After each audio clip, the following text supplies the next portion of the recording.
Hello नमस्कार students, हमारे YouTube channel Shri Vishnu classes में आपका हार्दिक स्वागत है। आज हम आपको हाई स्कूल मैथ की एक्सरसाइज 4.1 हल कराएंगे। चलिए, यहाँ पर पहला क्वेश्चन दिया है, क्वेश्चन नंबर फर्स्ट दिया है जी आपको। क्या है जी? जांच कीजिए क्या निम्नलिखित द्विघात समीकरण हैं। इनकी जांच करनी है कि ये क्या द्विघात समीकरण हैं, इनको देखना है जी द्विघात समीकरण में हैं। तो चलिए, पहला वाला है, ऑप्शन नंबर फर्स्ट है आपका x+1 का होल स्क्वायर, x+1 का whole square equal to 2 × x-3। चलिए, अब इससे हमें देखना है ये हमारा द्विघात समीकरण है अथवा नहीं। तो देखिए, हम जानते हैं a+b का होल स्क्वायर, a+b का होल स्क्वायर बराबर होता है आपका a² + b² + 2ab। तो इस तरह से ये एक फॉर्मूला होता है आपका। आप ऐसे चाहें तो ऐसे कर लीजिए, नहीं तो आप इसको दो बार लिख लीजिए, x+1 और x+1, या इससे खोल देते हैं। तो x² + 1² + 2 × x × 1 बराबर, इसका अंदर गुणा कर देते हैं, 2x - 3 दूनी 6। ये हो जाएगा आपका x² + 1 + 2x और इक्वल टू 2x - 6। चलिए, इस 2x से ये कैंसिल हो जाएगा, इसे इधर लाएंगे तो x² + 1 और यहाँ पे ये प्लस का 6 हो जाएगा और इक्वल टू 0। तो x² + 7 इक्वल टू 0। तो हाँ, इसको लिख सकते हैं द्विघात समीकरण है। द्विघात समीकरण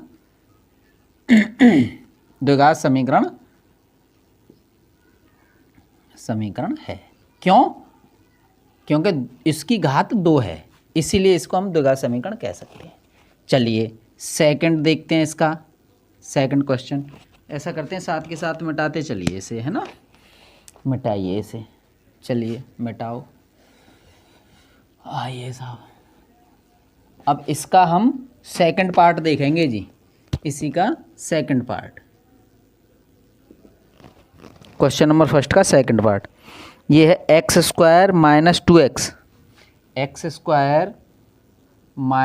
2x इक्वल टू, आगे दिया है आपको -2 × 3 - x। तो इस तरह से हम करेंगे इसे, x² - 2x equal to, minus के 2 का अंदर गुणा करेंगे तो माइनस के 3 दूनी 6 और प्लस हो जाएंगे ये 2x। चलिए, इसे करते हैं हम x² - 2x + 6 और माइनस के 2x हो जाएंगे और इक्वल टू 0। इधर पक्षांतर कर लिया मैंने इसे, x² - 4x + 6 इक्वल टू 0। हाँ, द्विघात समीकरण है। द्विघात समीकरण है। ये द्विघात समीकरण है जी। चलिए, इस तरह से हम इसे कर लिया हमने। ठीक है जी, आइए आगे चलते हैं नेक्स्ट क्वेश्चन की तरफ। इस तरह से चेक करेंगे, इनका गुणा कर लीजिए और चेक करो। चलिए, अगला है आपका x - 2 और x + 1, x - 2 और x + 1,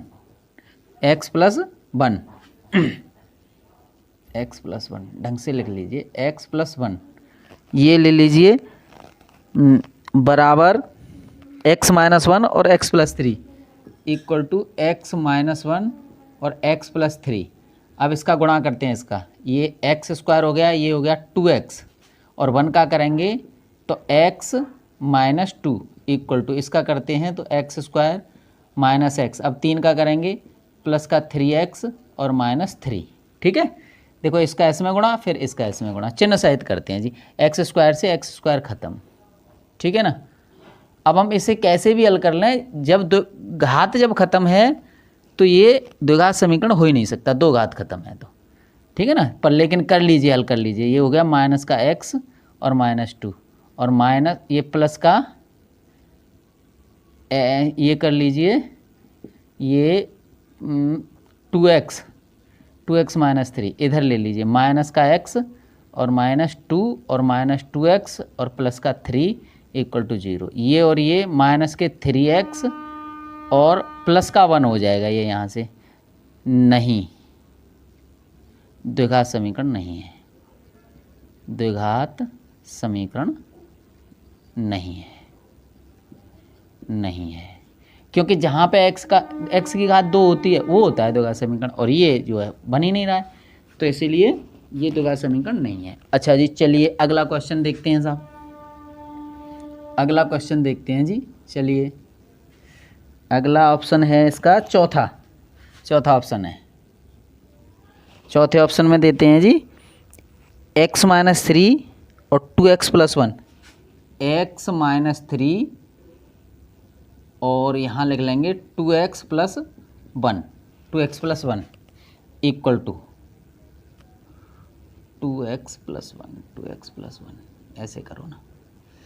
चलिए अगला देखिए, ये है x × x + 5, x × x + 5, इस तरह से देते हैं। इसका कर दीजिए 2x² -3 दूनी 6x और प्लस x और -3 इक्वल टू ये होता है x² + 5x। चलिए यहाँ 2x² हो गया, माइनस यहाँ पे 5x बचेगा, क्योंकि एक x ये प्लस वाला चला गया इसमें से, जिसके ज़्यादा होते हैं वही बचते हैं जी। x² प्लस ये माइनस हो जाएगा जी, -5x = 0। यहाँ से इसे घटाएंगे तो ये x² हो गया, ये और ये दोनों 10x ये बन गया, और -3 = 0। तो देखो दो घात है, तो हाँ द्विघात समीकरण है, द्विघात समीकरण है, ठीक है जी। दो घात वाला है तो द्विघात समीकरण है। चलिए अगला है, अब ये चौथा क्वेश्चन हो गया। अब आता है आपका पांचवा ऑप्शन। चलिए जी पांचवें ऑप्शन में क्या कहता है जी, चलिए पहले लिखो पांचवा ऑप्शन, लिख लीजिए 2x - 1 और x - 3, 2x - 1 और x - 3 इक्वल टू ये 2x - 1 और x - 3, x + 5 और x - 1, x + 5 और x - 1, ये बना x - 1, ये बना जी। चलिए ये हो गए, ये बन गए। चलिए ये हो गया, इसका x का करेंगे तो 2x² और -x, इस 3 का करेंगे तो -6x और +3 इक्वल टू x का करेंगे तो x² + 5x -x और -5, तो इसे इधर लाएंगे, ये हो गया 2x² और ये दोनों को जोड़ दीजिए, ये हो गया 7x + 3 माइनस आपका यहाँ से x² हो जाएगा जी, इधर लाइए इसे, ये 4 हो जाएगा, 4 को इधर लाएंगे तो -4x माइनस प्लस के 5 बराबर 0, और 2x ये हो गया x² -7 और 4 11x और 5 और 3 8 प्लस के 8 इक्वल टू, हाँ यहाँ लिख दीजिए, हाँ द्विघात समीकरण है, द्विघात समीकरण है, यस घात 2 है तो द्विघात समीकरण है। चलिए साहब अब इसे मिटाते हैं, नेक्स्ट क्वेश्चन की तरफ चलते हैं साहब। नेक्स्ट ऑप्शन है इसका क्या, छठवां,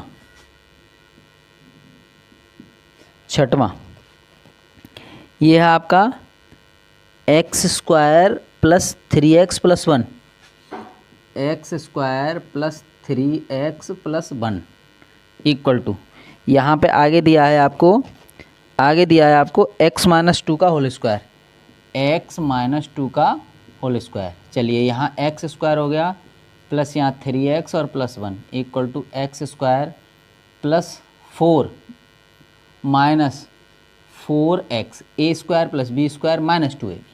चलिए सब इधर लाइए, एक्स स्क्वायर से एक्स स्क्वायर ख़त्म। तो अब देखिए कुछ भी कर लीजिए, अब द्विघात समीकरण नहीं है, नहीं द्विघात समीकरण नहीं है, द्विघात समीकरण नहीं है, नहीं है। ठीक, चलिए अब अगला क्वेश्चन है आपका, अगला क्वेश्चन क्या है दिया है जी, ये हो गया आपका ऑप्शन है सातवां है, सातवां ऑप्शन। चलिए इसे मिटाओ पहले, सातवां ऑप्शन देते हैं। सातवें ऑप्शन में क्या दिया है, क्यू दिया है आपका। चलिए जी, ये है x प्लस 2 का whole cube equal to 2x into x square minus 1, ये बना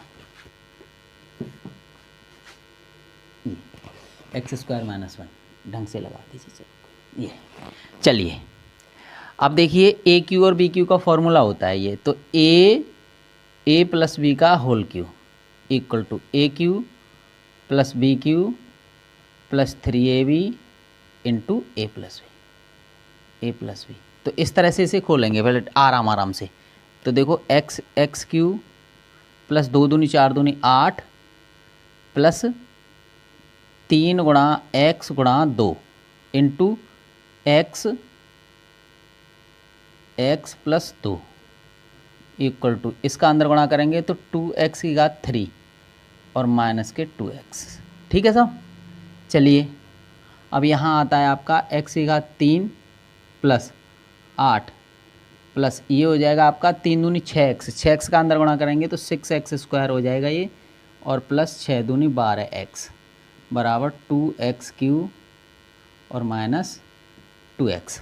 समझ पाए, इनको इधर लाइए। तो ये बना आपका x की घात 3 plus 8 plus 6x square plus 12x minus के 2x क्यू हो जाएगा, माइनस यहाँ प्लस हो जाएगा 2x और इक्वल टू 0। चलिए साहब अब समझते हैं, ये और ये दोनों मिलकर के माइनस की x की घात 3 और ये अकेला प्लस के 6x स्क्वायर और ये दोनों मिलकर के प्लस के 14x, 8 और अचर पद है नहीं इसमें, 8 प्लस का 8 यों की तो रहेगा और बराबर 0। नहीं, द्विघात समीकरण नहीं है, द्विघात समीकरण नहीं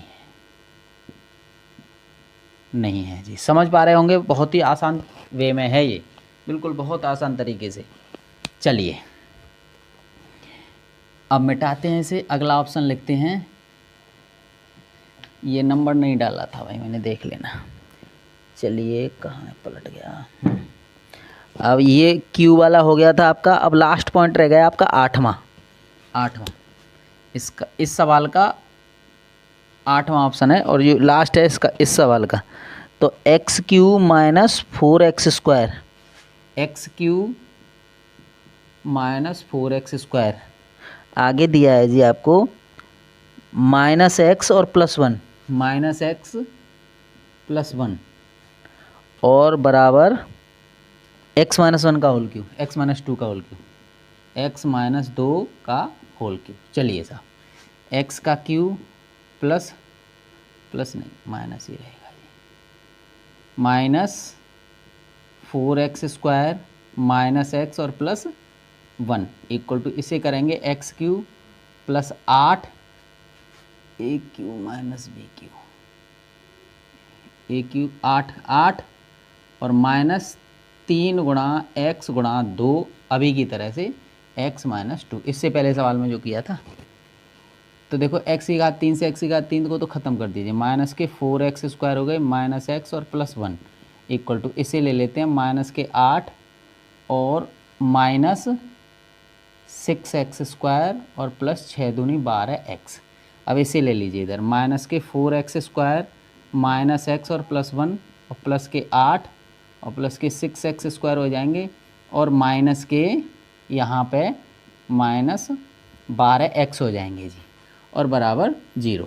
यहाँ से हम देखते हैं ये और ये, तो 2x² बचा और x और 12x माइनस के 13x बचा और +9 और बराबर 0।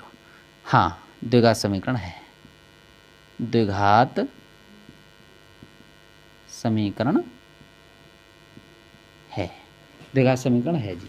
चलिए, इस तरह से हमारे पहले क्वेश्चन के हमारे सारे ऑप्शन हल हो जाते हैं। 8 ऑप्शंस थे, ये हो जाते हैं। अब आता है क्वेश्चन नंबर 2। क्वेश्चन 2 में भी आपके ऑप्शन ही दिए हैं, तो क्वेश्चन नंबर 2 का पहला ऑप्शन है आपका। चलिए, इसमें क्या है जी, वो क्या कहता है, एक आयताकार भूखंड का क्षेत्रफल इतना 528 मीटर स्क्वायर है। क्षेत्र की लंबाई मीटरों में, चौड़ाई के दोगुने से 1 अधिक है। हमें भूखंड की लंबाई और चौड़ाई ज्ञात करनी है। अच्छा, चलिए, तो चलिए क्या कहता है वो, तो क्षेत्र की लंबाई चौड़ाई के दोगुने से 1 अधिक है। तो माना क्षेत्र की, आयताकार क्षेत्र है तो आयताकार क्षेत्र ले लीजिए, है ना। आयताकार क्षेत्र की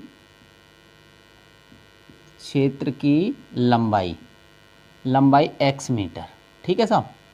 और चौड़ाई ले लेते हैं यहाँ से हम, कितना चौड़ाई कह रहा है वो, 2 गुने से 1 अधिक, क्या, यानी कि लंबाई के 2 गुने से 1 अधिक। एक बार और रीचेक करते हैं। लंबाई जो है चौड़ाई के, लंबाई क्या कहता है वो, लंबाई चौड़ाई के 2 गुने से 1 अधिक है। तो ऐसा करो, चौड़ाई मान लीजिए, यहाँ पर चौड़ाई मान लेते हैं और यहाँ लंबाई लिख देते हैं। वो कह रहा है लंबाई जो है चौड़ाई के 2 गुने से अधिक है, तो यहाँ लंबाई मान लेते हैं, ठीक। चलिए, अब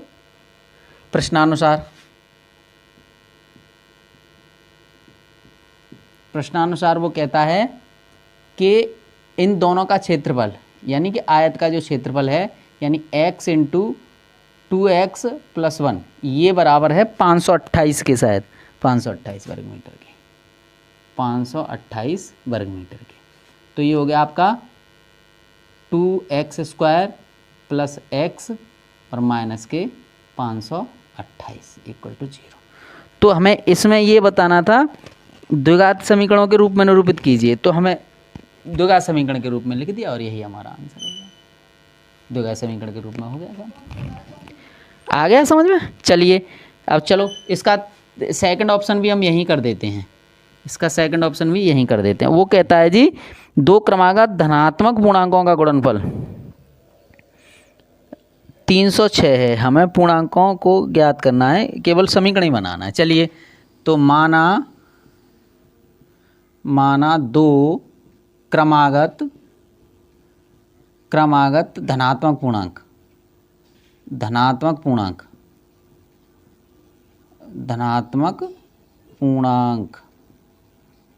पूर्णांक हमारे x और x + 1 लगातार वाले, तो यही तो हो गए ना क्रमागत। एक x है और अगले इसमें एक जोड़ दियो, 3 कहे तो इसमें और जोड़ दो, 3 पूर्णांक कहे तो x + 1 x + 2 ऐसे जोड़ेंगे, ठीक है साहब। अब वो कहता है कि प्रश्नानुसार इनका गुणनफल, प्रश्नानुसार इनका गुणा, यानी x × x + 1, इसका गुणा कितना है जी, इसका गुणा है आपका 306, इसका गुणा है जी 306। तो x² + x - 306 और बराबर 0। इस तरह से इसका ये आंसर हो गया जी। चलिए, इस तरह से ये 2 ऑप्शन इसके हल हो जाते हैं। आगे है आपका तीसरा वाला ऑप्शन, इसी का क्वेश्चन नंबर 2 का ही तीसरा ऑप्शन। चलिए साहब, अभी देखते हैं क्या है जी। थर्ड पहले नंबर डाल देता हूँ, पढ़ता हूँ। रोहन की माँ उससे 26 वर्ष बड़ी है उनकी आयु वर्षों में का गुणनफल अब से 3 वर्ष पश्चात 360 हो जाएगा। हमें रोहन की वर्तमान आयु ज्ञात करनी है और इसका द्विघात समीकरण बनाना है जी। चलिए, तो इस समय रोहन की माँ उससे 26 वर्ष बड़ी है। माना रोहन की वर्तमान आयु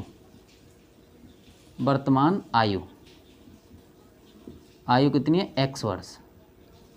मान लिया जी हमने कि रोहन की इस समय 26 x वर्ष का है रोहन। तो रोहन की माँ की उम्र, माँ की आयु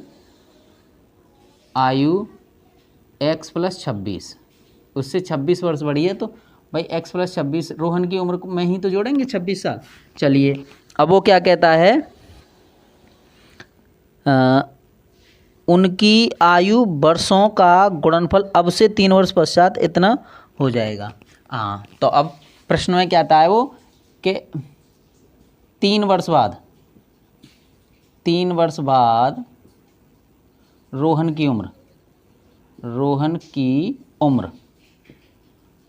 की आयु लिख दो, आयु आ रहा है तो शुरू से आयु बराबर कितनी होगी साहब? x + 3। ठीक है जी। अब 3 वर्ष बाद, दोनों की आयु 3 वर्ष बाद की निकालेंगे। 3 वर्ष बाद रोहन की माँ की उम्र, माँ की आयु बराबर कितनी हो गई? x + 26 में 3 जोड़ दीजिए तो 29 वर्ष। अब प्रश्नानुसार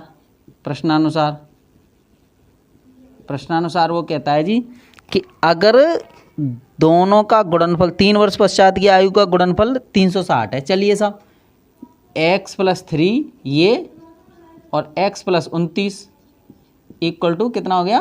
306। ठीक है साहब। अब इस x का गुणा कर दीजिए इसमें, तो x² + 3x + 29x और 29 का इससे 3 से गुणा, 3 नाम 27 की 7 आंसुल 2 और 3 दूनी 6 और 2 8 और ये प्लस हो गया साहब बराबर 306। यहाँ पे हो गया x² प्लस ये 32x और प्लस 87 और माइनस 306। अब 306 में से घटा दीजिए साहब 87 को, 87 घटा दिए, 16 में से यहाँ 9 बचेंगे, यहाँ 9 में से 1 बच जाएगा और यहाँ 219 बराबर 0। तो ये हो गया x² प्लस 32x और प्लस माइनस के बचेंगे, माइनस के 219 बराबर 0। और इस तरह से हमारा ये द्विघात समीकरण कंप्लीट हो गया जी। चलिए, आगे है इस एक्सरसाइज का लास्ट क्वेश्चन। चलिए साहब, इस एक्सरसाइज का लास्ट क्वेश्चन देखते हैं क्या है जी। इस एक्सरसाइज का लास्ट क्वेश्चन क्या है साहब? चलिए, एक रेलगाड़ी 480 किलोमीटर की दूरी समान चाल से तय करती है।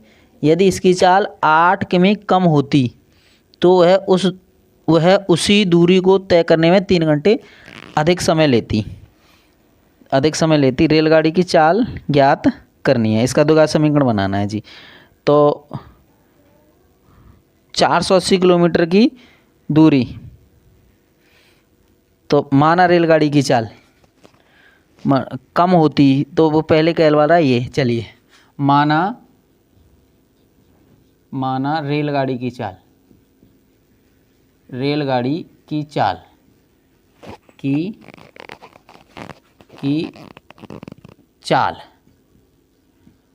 कितनी है साहब? x km/h, किलोमीटर प्रति घंटे, और 8 किलोमीटर पर घंटे कम करने के बाद रेलगाड़ी की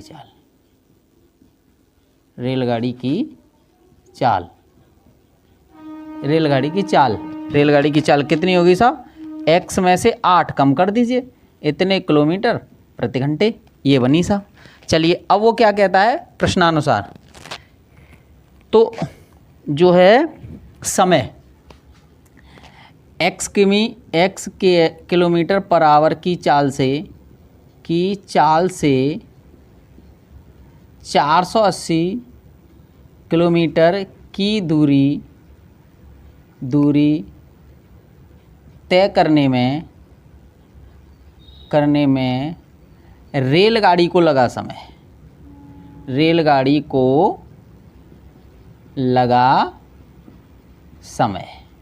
समझ पा रहे होंगे। तो दूरी बटे चाल, समय बराबर दूरी बटे चाल ही तो होता है, तो दूरी इतनी और चाल कौन सी हो गई x, समझ पाए साहब। इतने घंटे का समय लगा। अब x - 8 km पर आवर की चाल से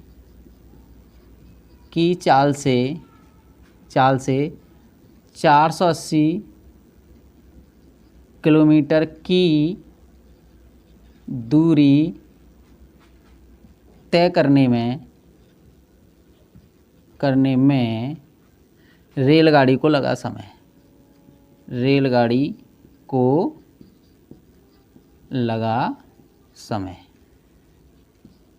बराबर कितना हो गया जी, इसका समय कितना हो जाएगा 480 और बटे x - 8, इतने घंटे। ठीक है जी। चलिए अब प्रश्नानुसार वो क्या कहता है, 3 घंटे अधिक लगते हैं। तो देखो प्रश्नानुसार कहता है वो, देखो 480 और बटे x बराबर 480 बटे x - 8, ऐसे ही तो कह रहा है। चलिए फिर चलते हैं, क्या है 480 समान चाल से तय करती है तो 3 घंटे अधिक लगते हैं जब उसकी चाल, अच्छा ठीक है।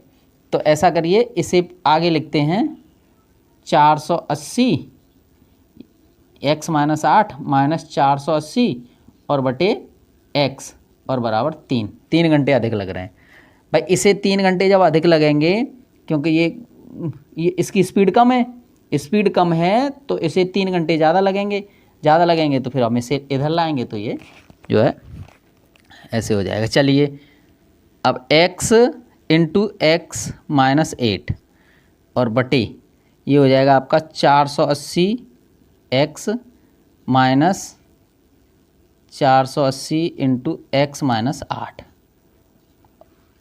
और बराबर 3। चलिए साहब अब इसे हल करते हैं हम। ये हो गया आपका 480 x माइनस 480 x माइनस 0, 8 8 64 की 4 आंसुल 6 और 8 चौके 32, 32 और 6 38, 32 6 38। 1 मिनट दोबारा से चेक करते हैं। 8 8 64 की 4 आंसुल 6, 8 चौके 32, 36 38 और यहाँ पे हो गया ये x² माइनस 8x और बराबर 3।